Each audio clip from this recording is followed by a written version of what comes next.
Ça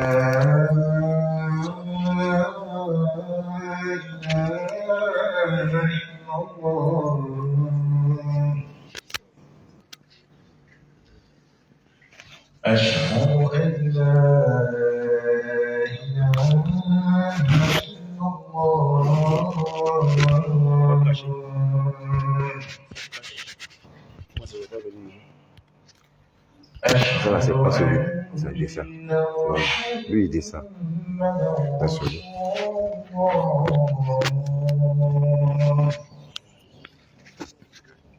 Comme ça, c'est un bill. Ça peut transverser.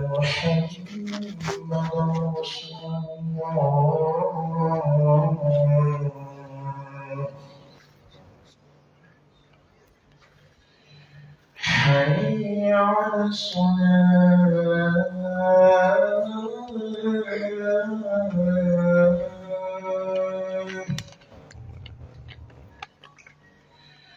حي على الصلاة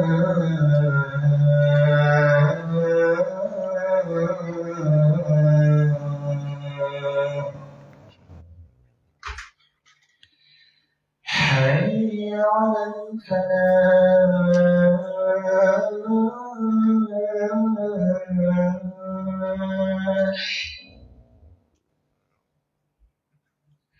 حي على الفلاح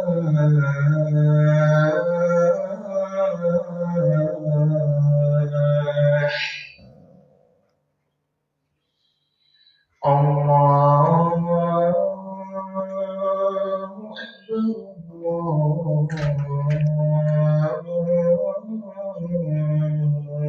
أكبر لا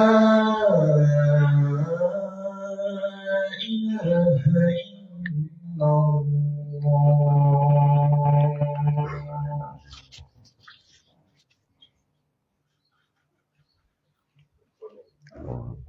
دعوة التامة والصلاة القائمة آتي محمد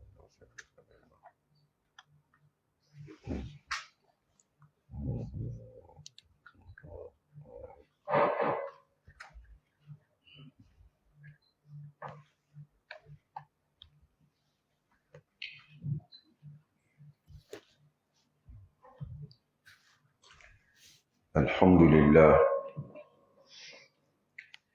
إن الحمد لله نحمده ونستعينه ونستغفره ونستهديه ونعوذ بالله من شرور أنفسنا ومن سيئات أعمالنا من يهده الله فلا مضل له ومن يضلل فلا هادي له أشهد أن لا إله إلا الله ولي الصالحين ولي المقتدين لسنته ولي الصابرين في المحن وأشهد أن سيدنا وعظيمنا وحبيبنا محمد رسول الله صلى الله عليه وسلم إن أصدق الحديث كتاب الله وخير الهدي هدي محمد صلى الله عليه وسلم وشر الأمور محدثاتها وكل محدثة بدعة وكل بدعة ضلالة وكل ضلالة في النار. يقول عز من قائل: يا أيها الذين آمنوا اتقوا الله حق تقاته ولا تموتن إلا وأنتم مسلمون. قال تعالى: يا أيها الناس اتقوا ربكم الذي خلقكم من نفس واحدة وخلق منها زوجها وبث منهما رجالا كثيرا ونساء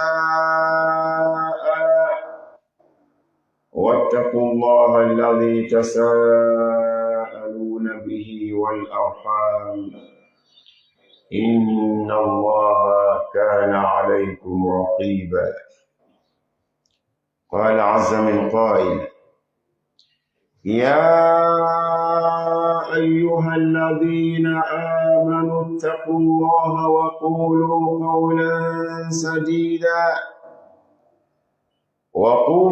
قولا سديدا يصلح لكم أعمالكم ويغفر لكم ذنوبكم ومن يطع الله ورسوله فقد فاز فوزا عظيما.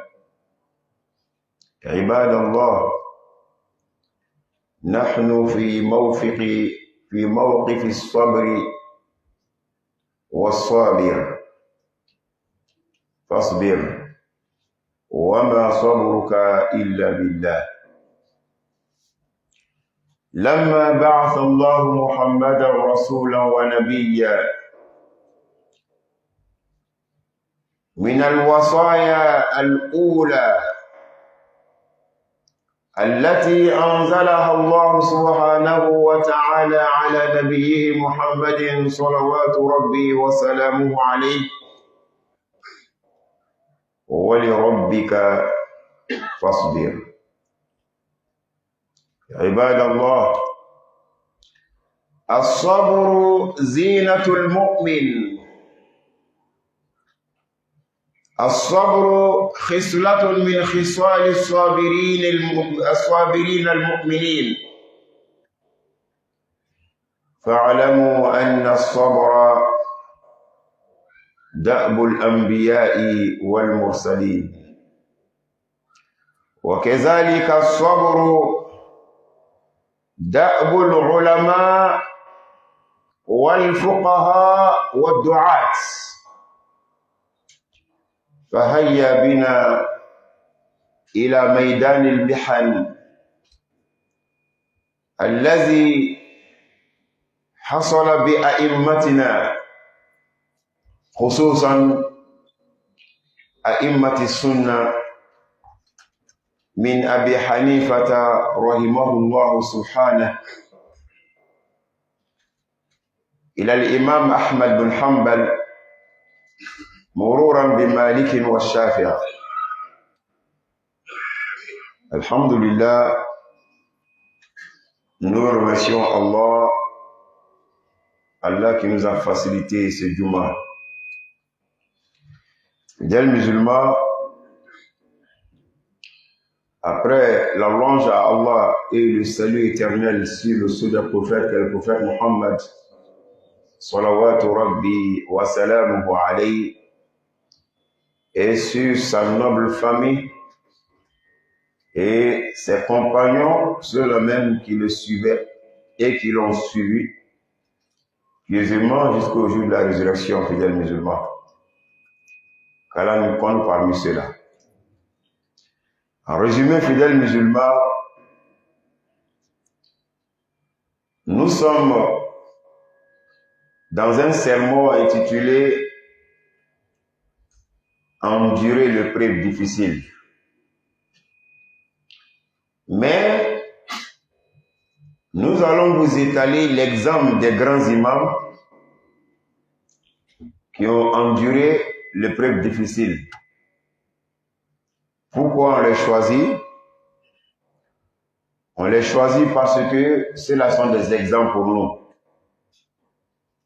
Ils ne sont pas des sahaba, mais ils ont été des exemples. Ils ont été des tabi'in. Ils ont été des tabi'in de la troisième génération et de la deuxième génération fidèles musulmans après le prophète Muhammad alayhi salatu wassalam. Imam Abi Hanifa al-Nu'man bin Thabit, c'est son nom. Tout le monde dit Abu Hanifa, Al-Mazhab al-Hanafi, mais son nom c'est An-Nu'man bin Thabit.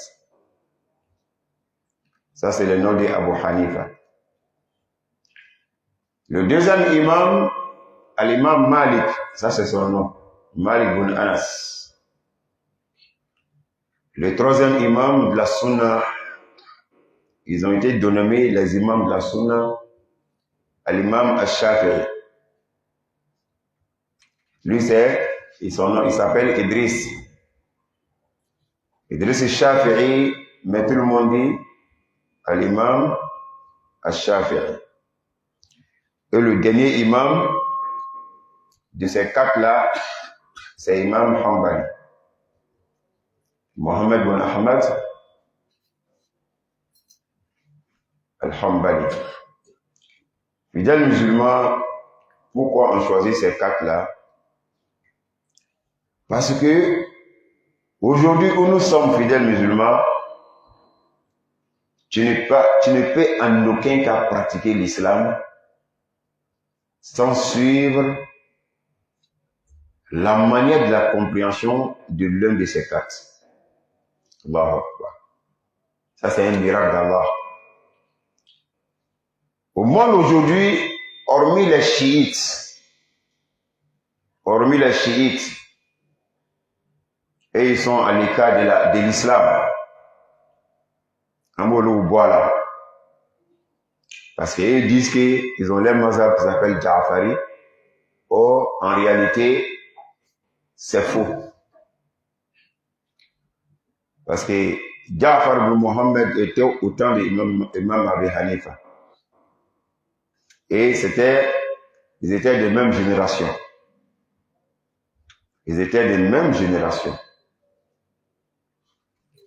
Ja'far ibn Muhammad, il est un peu âgé seulement qu'Imam Abi Hanifa de 3 ou 4 ans. Sinon, c'est de la même génération. Et celui-là, les chiites disent que c'est l'imam, le 5e imam du chiisme. Donc, celui-là, il a œuvré pour la religion, le dîn. Il a même croisé Imam Malik, il a même croisé Imam Abi Hanifa. Car ils sont de la même génération. Imam Abi Hanifa est né à l'an 80. Imam Malik 13 ans plus tard, c'est-à-dire 93. Donc, à peu près de la même génération. Alhamdulillah, ces 4 imams, ils ont été une cause de structuration de quoi? De la religion. Ils ont structuré l'islam. Allahu Akbar. Ceux-là, ils prenaient le Coran comme leur première référence. Lorsqu'ils étudiaient, lorsqu'ils propageaient la connaissance théologique islamique. Leur première référence, Al-Qur'an. Allahu Akbar. Et leur deuxième référence, As-Sunnah, c'est-à-dire hadith du prophète Mohammed, alayhi salatu wassalam. Et ensuite, ils vont aller avec les autres références qui sont liées au Coran et la Sunna, que nous disons Al-Qiyas ou Al-Ijma', l'analogie et le consensus. Donc voilà les 4 grandes références de ces 4-là. Et quand nous disons l'analogie, c'est-à-dire lorsqu'il y a une question, min al-mustajaddat, des questions du temps contemporain, les questions de leur génération,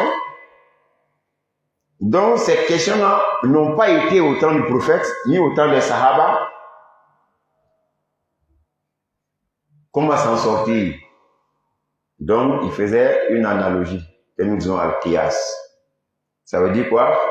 Il comparait l'un des faits au temps du prophète, l'un des faits dans le Coran l'un des faits dans la sunna du prophète Mohammed sallallahu alayhi wa sallam, il comparait ça à ce qui s'est passé à l'époque. Pour comparer les deux, c'est comme nous disons al-qiyas. Il mesurait quand il y a question. Et encore,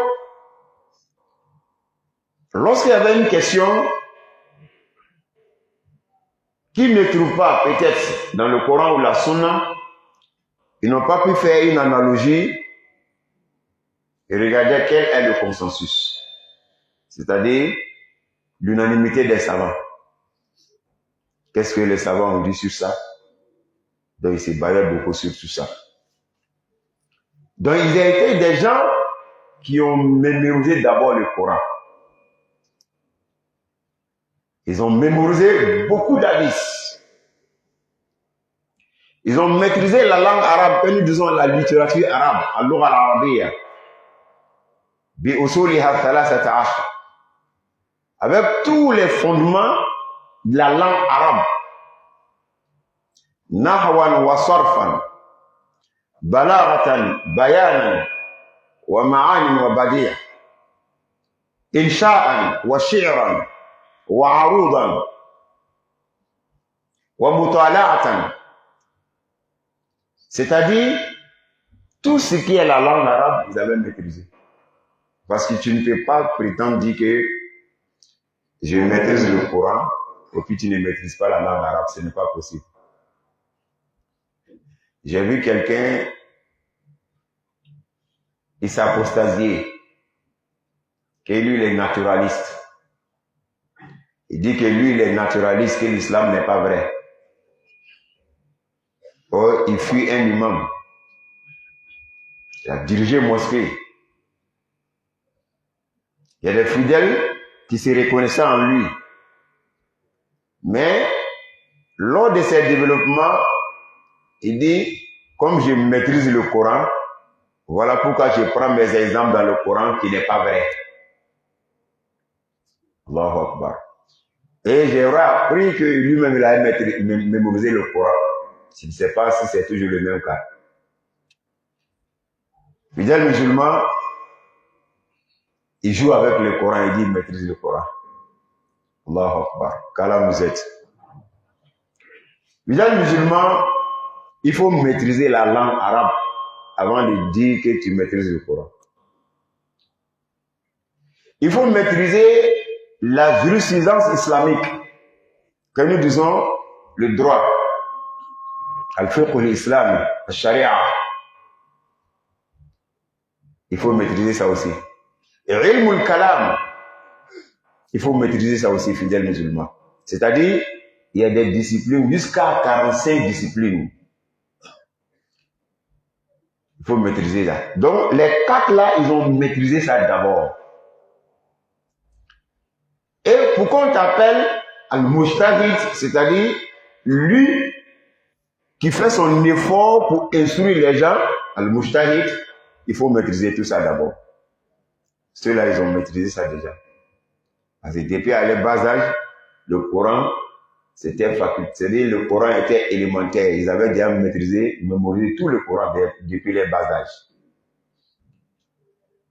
Donc, fidèles musulmans, pour comprendre la vie de ceux-là, parce que quand tu lui dis, je fais la dawa, je suis musulman, j'enseigne, j'instruis, je prêche. L'une des qualités que tu dois avoir, ça c'est l'endurance. Allahu Akbar. Le pardon, la tolérance. Ni kwe almami, ni kwe wajuli kelaye, ni kwe dawa kelaye, ni kwe karamogo eko mwalimu kalangorola, ni kwe kalangorola directeur e fane dawa kelaye, ni kwe islama uka nyamogo e, nunu bele dawa kelaye. Awa ikan ki yere cesiri ni masiri minye, ole ye sabari. Mais sabari ni kan ka ke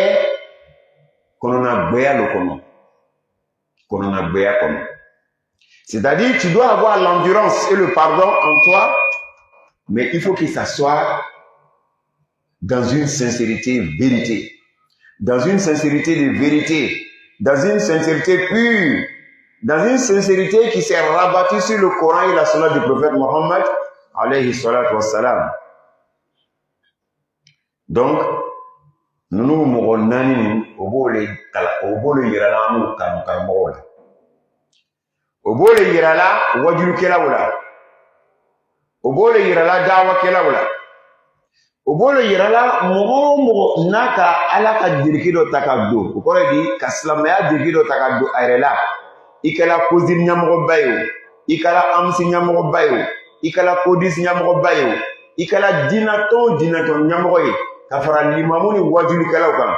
Foka na sanga karenge so kono. Karamogo. Akala metri karamogo.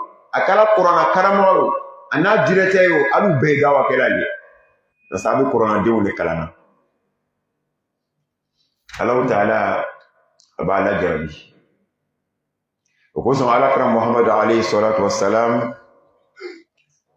Qur'an aya folo min digila kira kan. Ni ka kira labi ka laben. Abena na dominta. Donin ka buli. Parce que Allah Ta'ala kwa ma. Wajibi donin ibinata. Inna sanulqi alayka qawlan ثقيلا الله أكبر قولا نكرة وهنا النكرة في سياق الإثبات تفيد العموم أمنا كما جيكا بلايكا إكنا كيلينجلين كدامن فاتيا فوق ناسي بكرة فوق ناسي براب الناس وكما كان منا جيكا كيلينجلين بلايكا بلي bila stisna koso akela umumi okumakani mo bena tubiko mi sahaba we ko be fe ki un rôle jouer kuma kan buli no de mo bena oluka misaliata mi wajulu kelawe mi karamo ye mi limamu ye mi mwalimu ye mi dina nyamo ere fana islamo kuma kan ka buli de. Tellement que cette parole est lourde. La parole de la da'wa, qui est le Coran, la parole d'Allah subhanahu wa ta'ala. Allah subhanahu wa ta'ala, il a voulu préparer son prophète, son messager alayhi salatu wa salam, avant de lui donner cette parole qui est lourde. Et il lui donne conseil. Il dit, wa li rabbika fasbir. Il dit, endure pour ton Seigneur. Pardonne pour ton Seigneur. Tu auras des épreuves émanant directement d'Allah. Il faut endurer pour Allah. Tu auras des épreuves émanant de ton prochain. Lui qui est en face de toi là, il va te faire subir des épreuves. Il va affliger beaucoup de peines en parole et physiquement aussi, fidèle musulman. Si réellement c'est à cause d'Allah tu es là, tu es l'un des héritiers du prophète ou des prophètes. Tel que ceux-là ils ont enduré, tu dois aussi endurer autant. Donc les 4 imams là, c'est cette leçon qu'ils nous ont appris. Allahu Akbar. Fidèles musulmans, les 4 imams là, et tous, ils ont goûté à la prison. Allahu Akbar. Les grands imams là. Imam Abu Hanifa, Imam Maliki. Abu Hanifa, il y a des millions de musulmans qui se reconnaissent en lui. Abu Hanifa n'a pas fait de secte. Il y a d'autres qui font l'amalgame entre al-mazhab al-fiqhi wal-firqa al-aqadiyya. Il y a d'autres qui font l'amalgame entre une secte et puis une compréhension juridique islamique. Donc c'est différent. Quand on dit la secte, Ça, c'est la foi, à la aqida. Ce qui est rattaché dans ton cœur. Et l'une des sectes, al-firqa, on appelle ça as-soufiyya, le soufisme. Avec ses différentes branches, comme il y a la Tijaniya, qui est engendrée du soufisme. Il y a Ahmadiyya, qui est sorti du soufisme. Il y a Naqshbandiyya, qui est sorti du soufisme, etc., etc. Donc, en un autre terme, la Tijaniya, c'est du soufisme.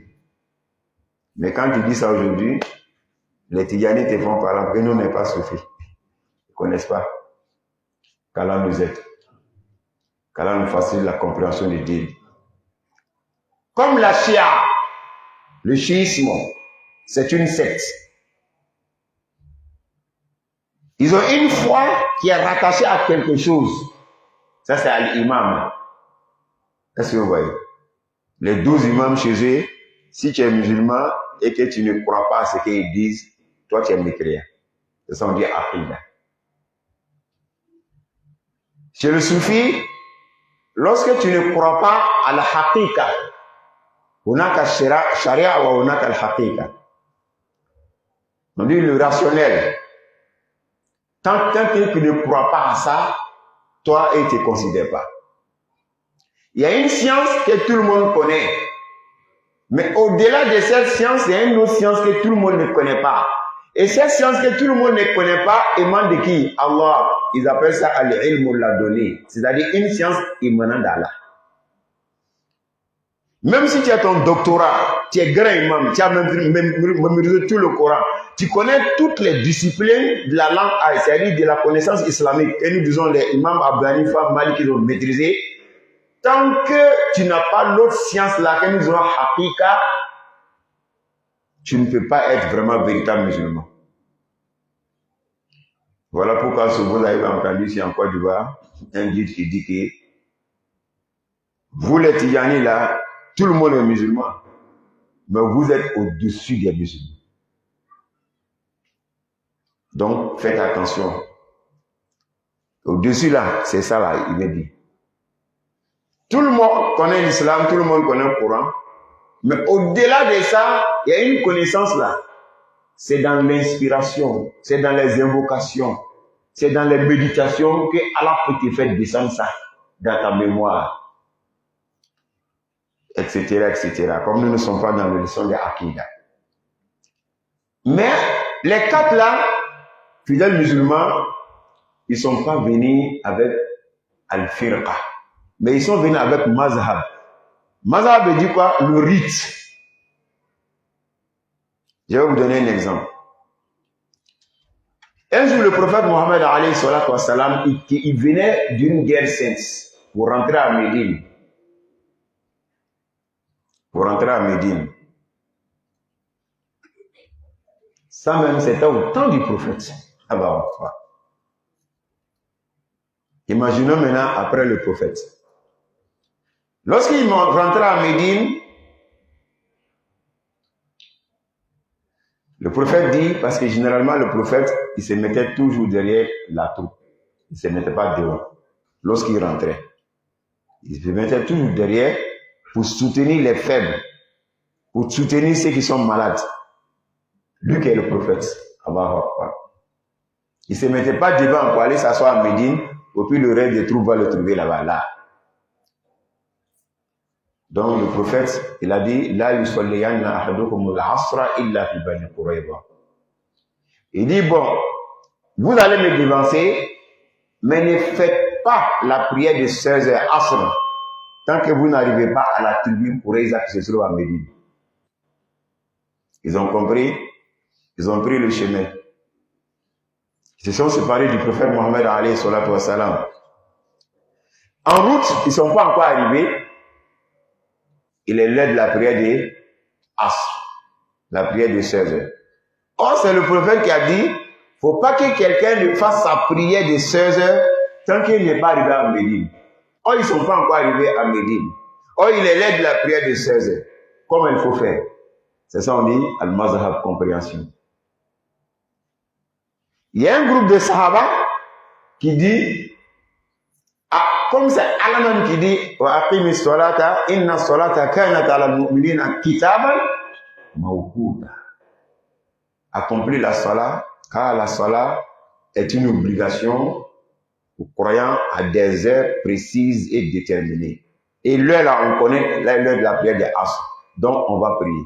C'est le Coran qui dit. Deuxième groupe dit non. Le prophète connaît ce verset que vous. Et c'est lui qui nous dit de faire ça à Médine. Donc nous, on va obéir à la parole du prophète, alayhi salatu wassalam. On ne prie pas ici, on va prier à Médine. Donc le groupe est scindé à quoi? À deux. Il y a un groupe qui a prié parce que le Coran d'ici, il est là, il faut prier. Il y a un groupe qui n'a pas prié parce que le prophète a dit non, il faut prier à Médine. Or, lui, il connaît le Coran. Donc, comment il faut les détacher? Qui a raison, qui a tort? Et lorsqu'ils sont arrivés à Médine, plus tard, le prophète revient.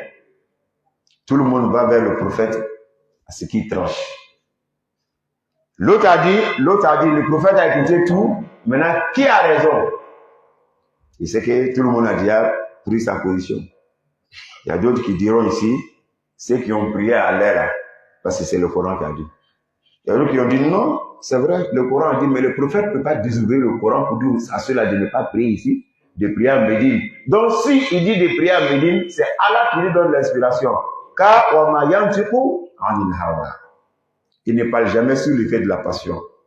In huwa illa wahyu, tout ce qu'il dit est une révélation divine.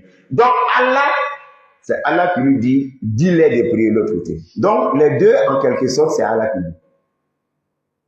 Donc voilà où les savants. Donc le prophète, qu'est-ce qu'il dit? Il dit, ceux qui ont fait la prière en route, ils ne sont pas arrivés à Médine, ils ne m'ont pas désobéi, ils ont raison. Ceux aussi qui n'ont pas prié en route, ils sont allés prier à Médine, ils n'ont pas désobéi le Coran, ils ont raison. Donc tout le monde a raison. On va voir. Car le dit là émane de qui? Prophète. Et quoi? Puis le Coran. Donc, où est qui n'a pas raison? Donc c'est ce qu'on dit al-mazahib. C'est ce qui a été engendré jusqu'au temps de ceux-là. Eux aussi, ils ont essayé de donner leur position. Il y a plusieurs. Donc ça n'a rien à voir avec Aqidah. Maintenant, les quatre là, ils avaient le même Aqidah. Ils avaient la même foi. Ils étaient des sunnites al-Qur'an wa sunna, c'est tout. Voilà pourquoi on les appelle Aïmatu Sunna, les imams de la sunna. Donc je pense que c'est compris. Imam Abi Hanifa, lorsqu'il fit, il était dans le temps d'un calife que nous disons al-Khalifatu et al-Khilafatu et al-Umawiya. Après les prophètes qui ont pris le pouvoir. Qu'est-ce que vous voyez? Donc là, il n'a pas eu de problème. Il prêchait très bien, il enseignait très bien. Parce qu'il en a fait 30 ans de majlis. Imam Abi Hanifa. Lorsque son imam, son moussad est décédé net, ça a trouvé que lui, il avait 40 ans. Et c'est lorsque son imam son moussad est décédé net, il a remplacé son moustaz et il en a fait 30 ans et à 70 ans, il est décédé. Imam Abi Hanifa, lorsque le pouvoir a changé, les Umayyades, on les a chassés. Je ne vais pas rentrer dans cette histoire. On les a pourchassés. On a voulu les tuer tous. Et tous les compagnons, tous ceux qui les suivaient, donc ils se sont rabattus sur l'Europe. Voilà pourquoi un temps, l'islam a gouverné l'Europe. On ne va pas parler de tout ça.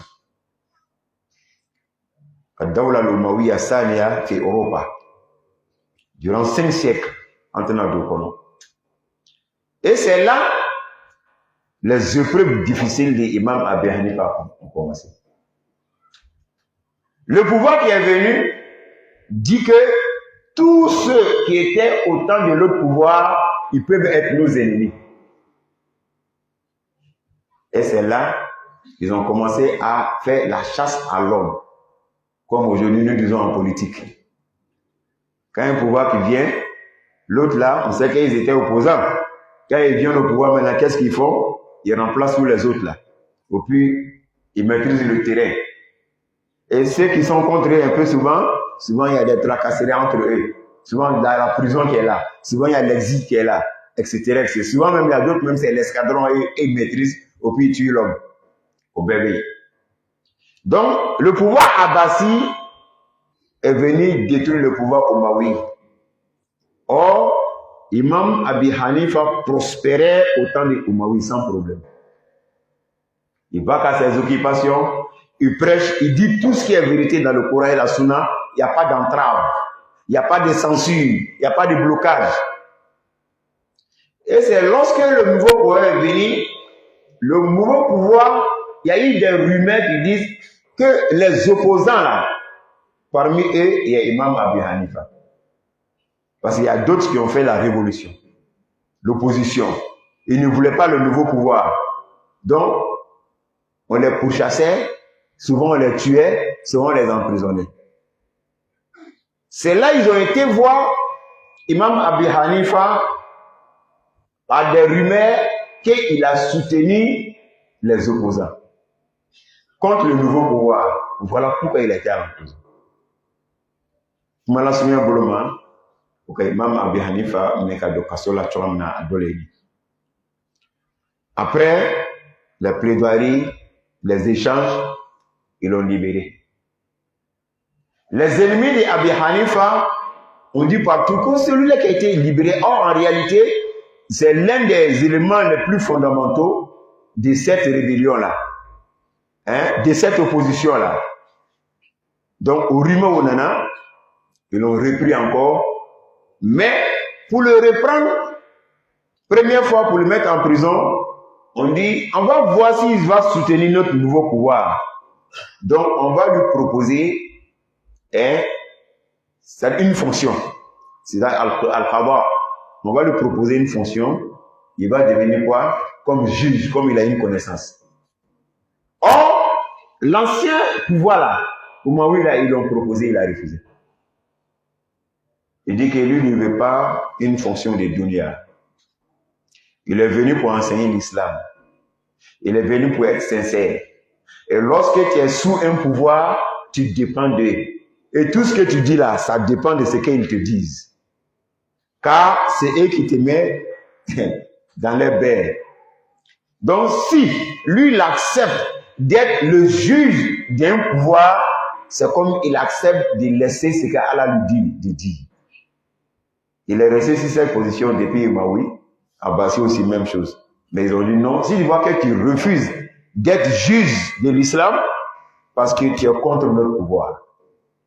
Voilà pourquoi, au Kamine Kadokasola, qu'on en a qui a là à Bola, les détracteurs de Abi Hanifa se sont levés partout pour dire non, nous on n'est pas d'accord parce que lui là, c'est lui-même qui est le cerveau.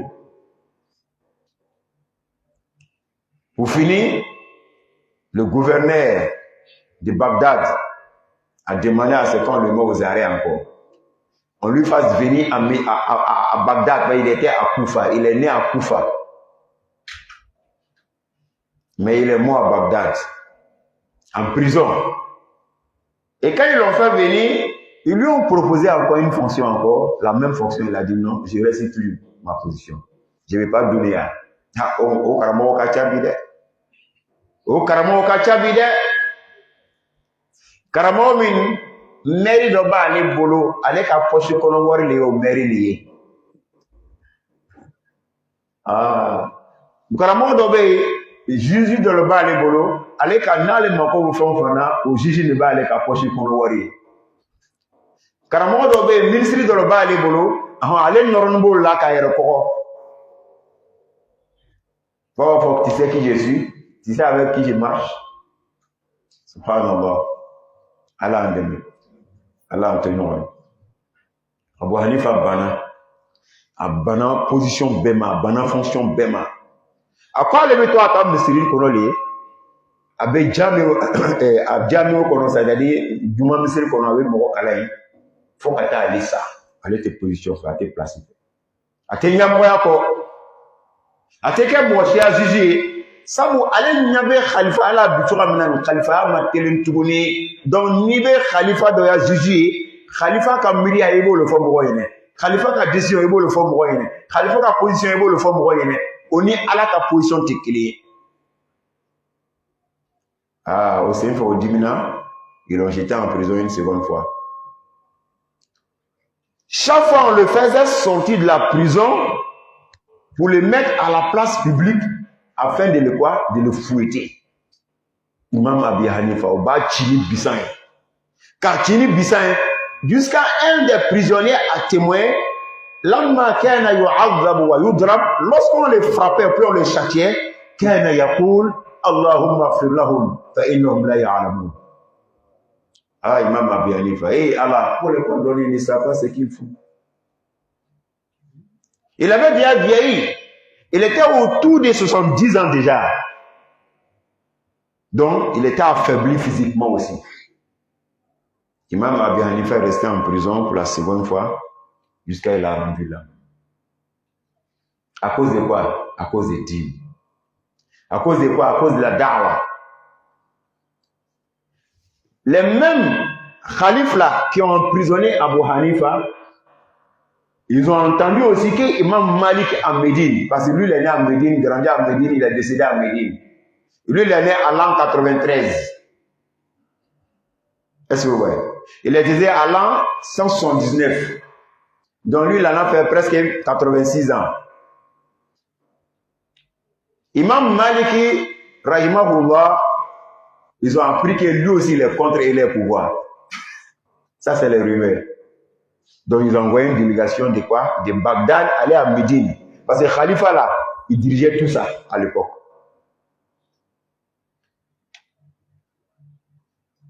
Ils ont appris à Bagdad que Imam Maliki à Médine, il a dit Laysa ala al-mustakrahi yamin. Ça c'est un hadith du prophète.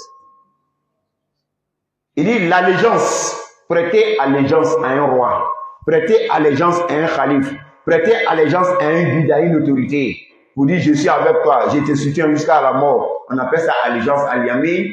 Il dit prêter cette allégeance là, ça ce n'est pas obligé, ce n'est pas une contrainte si celui qui a été contraint à prêter allégeance.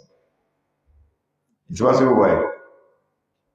Kai dakandi nyamogo do ma kombi ko ku sona nyamogo yama kono kam ko min karaba kwa yo fo sharia ba yira kwa ka kuma min fo ni ko baratikala kama sabati o abasi unana ulu kam mo bla ole la ko fo ko yi allégeance kaka fo ko olu ye nouveau pouvoir o olu le fait mais ni ala kala ka hadisa nana kira hadisa ko le fo Imam Malik ko le fo mo yelo ni ka Imam Malik kan fo de. Donc, on nous un opposant dans les bénis. Mouna te se ka hadisa ni mamu chora de la fois avec chan foko ala kera côté. Donc, avait fait, amu ka mwami karaba diago ya ko allégeance ke ka nyachama, avait fait ko lu la mourouti. Avait fait au mort de les donc ils ont envoyé des gens pour l'emprisonner aussi. Est-ce que vous voyez? Donc, emprisonnement qu'elle a été. De Koufa à Bagdad, ça c'est Imam Abi Hanifa, et à Médine, ça c'est Imam Malik. Alors, on en a chora mon le bon. Donc, lui aussi, il a emprisonné. Mais lui n'est pas mort en prison.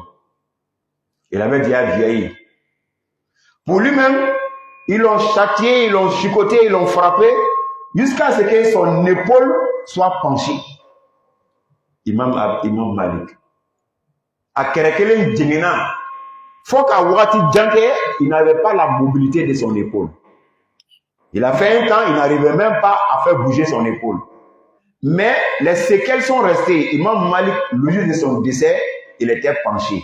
Tellement qu'ils l'ont châtié en prison. Nous allons nous arrêter là. Lui, son élève, Imam Shafi aussi, il a été emprisonné, mais lui, il a été libéré plus tard. Et lui aussi, son élève, qui est Imam Ahmad bin Hanbal, lui, il a été châtié. Lui-même, ils avaient déjà signé que tel jour, on doit le tuer. En train de faire l'histoire là. Donc, en un mot, tous ceux-là, ils ont goûté à la prison. À cause de quoi? La da'wa. À cause de quoi? La ilaha illallah. Aujourd'hui là, le monde est là jus de leurs connaissances. Dunia complet, on t'a demandé au local l'on n'est qu'en islam. Faut pas dire qu'ils étaient sincères.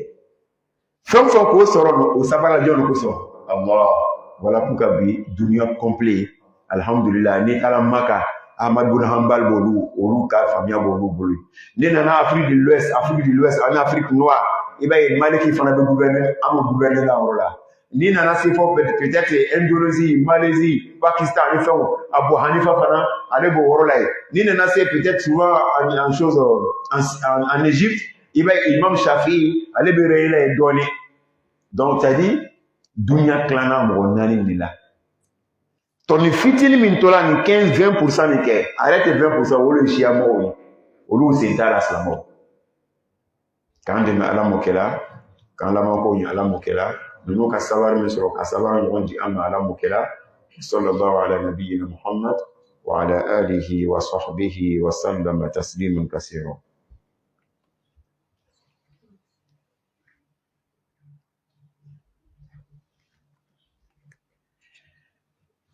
الحمد لله وكفى والصلاة والسلام على المصطفى وعلى آله وصحبه الذين اصطفى. عباد الله أوصيكم ونفسي بتقوى الله عز وجل والسمع والطاعة والأمر بالمعروف والنهي عن المنكر ولا ذكر الله أكبر والله يعلم ما تصنعون.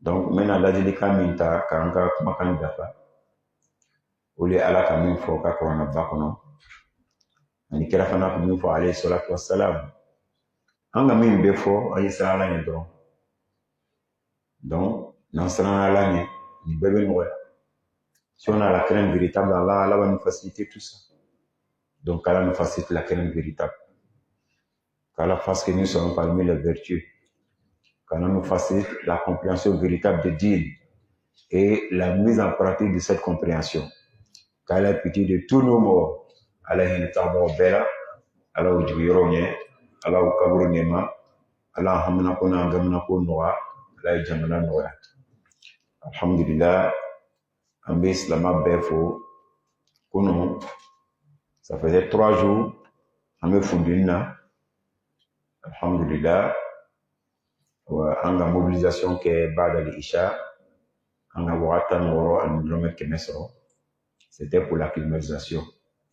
Alhamdulillah, on content tellement, j'ai mis ça sur la plateforme, puis j'ai accompagné ça par une note vocale de remerciements. Pour la malade d'aller Moromo Hadrome Kilimbo, Nami Suma Kono Iba Yoros Manu, Manga Mambo, Fofo, Alhamdulillah, Oluka Wapel Wafla, Drome Kilindrome Flam Kenoka, Olu Nabini.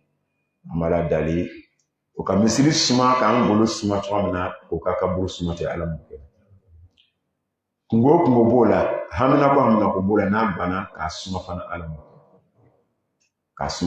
kɛ lahara n'a ka gbeleya ana ka jatigɛ k'olu fana ka suma alamo kɛ اللهم صل على محمد وعلى ال محمد كما صليت على ابراهيم وعلى ال ابراهيم وبارك على محمد وعلى ال محمد كما باركت على ابراهيم وعلى ال ابراهيم انك حميد مجيد سبحان ربك رب العزة عما يصفون وسلام على المرسلين والحمد لله رب العالمين.